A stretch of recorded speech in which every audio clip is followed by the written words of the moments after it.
পরিবেশ, বন ও জলবায়ু পরিবর্তন মন্ত্রী আব্দুল আওয়াল মিন্টু বলেছেন, ঈদের আগে পাইলট প্রকল্প হিসেবে ফ্যামিলি কার্ড দেয়া হবে। ফ্যামিলি কার্ড নিয়ে গঠন করা হয়েছে 15 সদস্যের মন্ত্রিসভা কমিটি। অন্যদিকে সাংবাদিকের চাকরিচ্যুতি কোনোভাবেই কাম্য নয় বলে জানিয়েছেন তথ্য ও সম্প্রচার মন্ত্রী জহিরুদ্দিন স্বপন। তিনি বলেছেন, 4 সাংবাদিকের চাকরিচ্যুতির বিষয়ে সংশ্লিষ্ট টিভি কর্তৃপক্ষের সাথে আলোচনা করবেন তারা। মহিবুল্লাহ মুহিবের রিপোর্টে বিস্তারিত। বুধবার সকাল 9:15টায় দ্বিতীয় দিনের মতো সচিবালয়ে যান প্রধানমন্ত্রী তারেক রহমান। সকালেই শুরু হয় অনানুষ্ঠানিক আন্তঃমন্ত্রণালয় বৈঠকে নির্বাচনী ইশতেহারে ঘোষিত ফ্যামিলি কার্ড এবং সারা দেশে 5 বছরে 25 কোটি বৃক্ষরোপণের কৌশল নিয়ে আলোচনা হয়। এ সময় তথ্যমন্ত্রী জহিরুদ্দিন স্বপন বলেছেন, একটি বেসরকারি টিভির 4 সাংবাদিকের চাকরিচ্যুতির কারণ খতিয়ে দেখবেন তারা। বাংলাদেশ সংবাদ সংস্থা যেহেতু একটা সরকারি সংস্থা এবং এখানে নিয়োগ বহাল অথবা বাতিল এই সমস্ত কিছুরই কিন্তু একটা বিধিবদ্ধ নিয়ম আছে এবং অবশ্যই সরকার সবকিছু বিধিবদ্ধ নিয়মের মধ্যেই বিবেচনা করবে। ঘটে যাওয়া যে দুঃখজনক ঘটনা সেটাও আলাপ আলোচনার সাপেক্ষে আমরা বিধান অনুযায়ী সমাধান বের করব বাসাসের ব্যাপারে।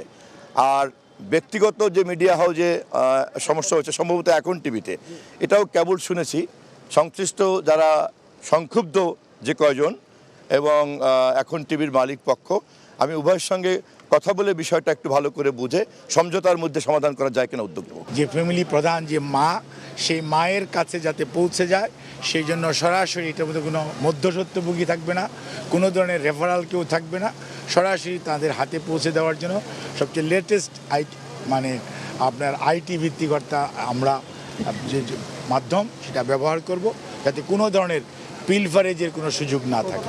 বৈঠক শেষে সাংবাদিকদের পরিবেশ মন্ত্রী আব্দুল আওয়াল মিন্টু জানান, নির্বাচনী ইশতেহারে ফ্যামিলি কার্ডের ইস্যু বিস্তারিত রয়েছে। এটা কিভাবে কার্যকর করা হবে সেটি নিয়ে আলোচনা হয়েছে বৈঠকে। কিন্তু ইউনিভার্সাল, এটাকে কোনো রেস্ট্রিকশন থাকবে না, তবে এটা একটা কমিটি করা হয়েছে, হয়তো শুরু করবে হত দরিদ্র থেকে আরম্ভ করে তারপরে দরিদ্র, তারপরে মধ্যবিত্ত, এইভাবে যাবে। শুরু হয়েছে ঈদের আগেই পাইলট প্রজেক্ট হিসাবে চালু হবে। ঈদের আগেই আমরা পাইলট বেসিসে ফ্যামিলি কার্ড বোধহয় আমরা ওপেন করা যায় এবং কতটুকু করা যায়, কত দ্রুত করা যায়, সংখ্যায় কি হবে এ নিয়ে আমরা বোধ 2-1 দিনের ভিতরে আমরা ফাইনাল করে বলবো। আশা করতে পারি যে ঈদের আগে কিছু আমরা এই জন্য আজকের মিটিং। কত পরিবারকে কার্ড দেয়া হবে সেটি এখনই সুনির্দিষ্ট না জানলেও এই প্রকল্প সার্বজনীন হবে এমন উল্লেখ করেন আব্দুল আওয়াল মিন্টু। তবে মুহিবুল্লাহ মুহিব, বাংলা ভিশন, ঢাকা।